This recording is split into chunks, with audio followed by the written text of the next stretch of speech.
Cardo's motorcycle communication devices are the best in the world, and for good reason.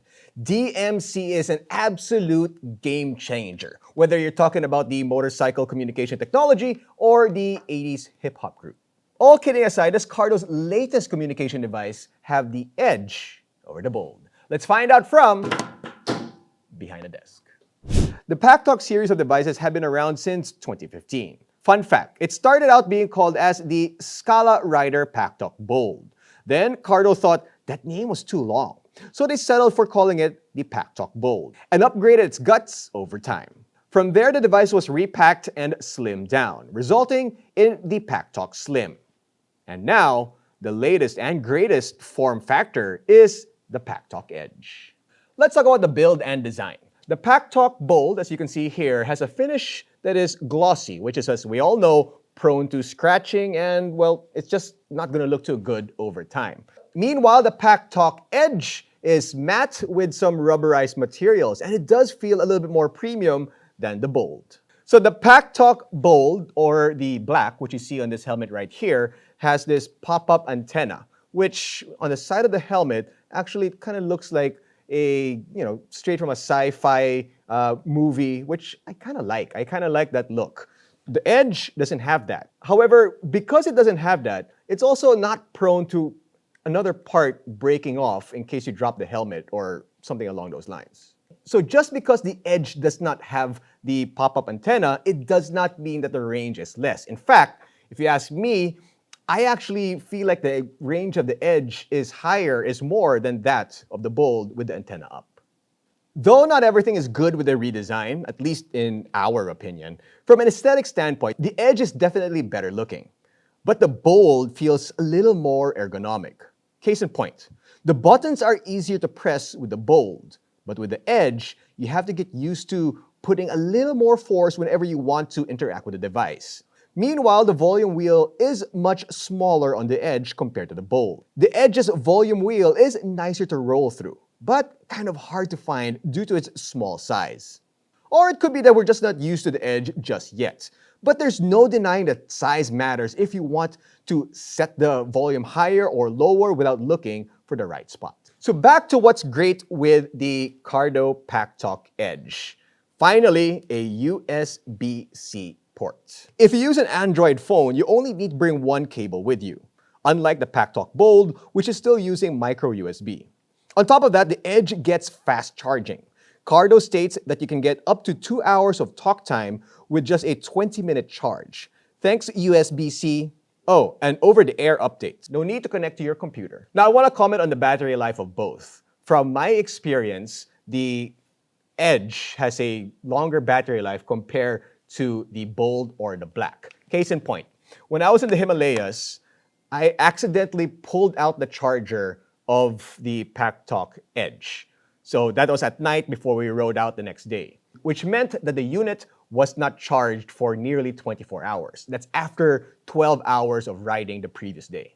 And when we proceeded on our ride, the battery life was getting lower, but it never went away. So in one full charge, I was able to get pretty much 2 days of riding, a total of 20 hours on the road. Of course, with stops in between, I would turn the unit off, but that just tells me that the battery life of the Edge is far superior to that of the Bold. The biggest party trick of the Edge, however, is not the port, nor is it the design, and nor is the second generation DMC's capability. It's actually the cradle. And it's a bit shallow to say, but the cradle is actually pretty fun to use. Before we get to that, let's look at the Bold.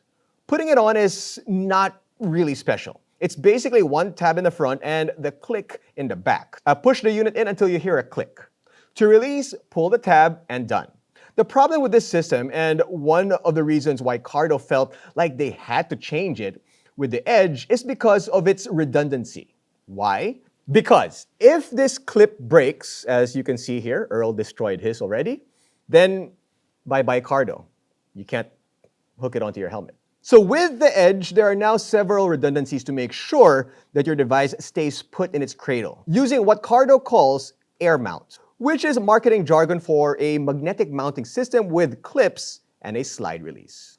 So you have one clip on the top, one on the bottom, and a magnet to help keep things in place. It also helps that there are locking tabs molded into the back of the edge, and the result is something that's really secure. This thing's not going anywhere, even if the release tab breaks or something along those lines. And it feels like it won't. You will at least have the magnet and two clips here keeping things in place. Redundancy. So you don't have to say, bye-bye, Cardo. Both units are now on par with each other, and with the newest update, even the Bold is able to host an intercom group. So now there are things not much different in practice. The Bold maxes out at 15 riders in a group, while the Edge can also have up to 15 riders in one group. But that's for now. It's not outside of the realm of possibility for Cardo to expand on the Edge's capabilities. Perhaps in the near future, Cardo will up that to maybe 20 or even more riders in one group. However, that's just it. Both of them have the same capabilities for now, and they offer the same functionality. One's just faster, has a different cradling system, a different design, and has different sound effects. Now, I actually feel like the voice commands on the Edge is a little bit better than that of the Bold. Not by much, but I feel like it actually responds better to me when I'm giving the voice commands with the Edge. So one downside, if you ask me, about the Edge is that, let's just say you had the Bold when it was released several years ago. And you have it on one of your helmets, and then you decided, you know what, I want more helmets. So you buy maybe 2 more, 3 more, 4 more, and you don't want to buy any more devices, so you get a whole bunch of these cradles, and then you put them around for the rest of your helmets. That becomes a little bit of a problem if you upgrade to the Edge. Because, well, clearly, the Edge will not fit on these cradles. So if you have a whole bunch of helmets with the same cradle and then an Edge, you basically can't use it anymore on the same cradle. Now, because Cardo as a company are capitalists, just like Apple, they made these helmet kits, which you can purchase for 5,950 Philippine pesos, at least that's here in the Philippines. So if you have, let's say, 5 helmets, well, that's times 4 because you already have one, right? So that's 4 extra kits times 5,950 times 4. If you have a Bold that works, you don't have to rush to get an Edge. Wait until the Bold breaks. But if you really want an Edge, and let's say you want 2 Packtalk devices, Bold and Edge, by all means, go get them. Now remember, the Bold and the Black have both been discontinued by Cardo, which means eventually the company will no longer support these devices. However, it may take a couple of years to actually get there when they've been absolutely phased out. But, DMC back then was good, and today it still holds. But if you want to future-proof, go straight to the Edge. Because remember, with those phased out, everything is going to be focused on this unit right here. So again, if you want to learn more about the basics of the Cardo Packtalk Bold, you can watch the old video on the MotoDeal YouTube channel that explains the DMC, the mesh technology, and why it's better than the other comms devices out there. But if you want to learn more about these devices here, you can log on to www.motodeal.com.ph. This has been Jinno from Behind the Desk.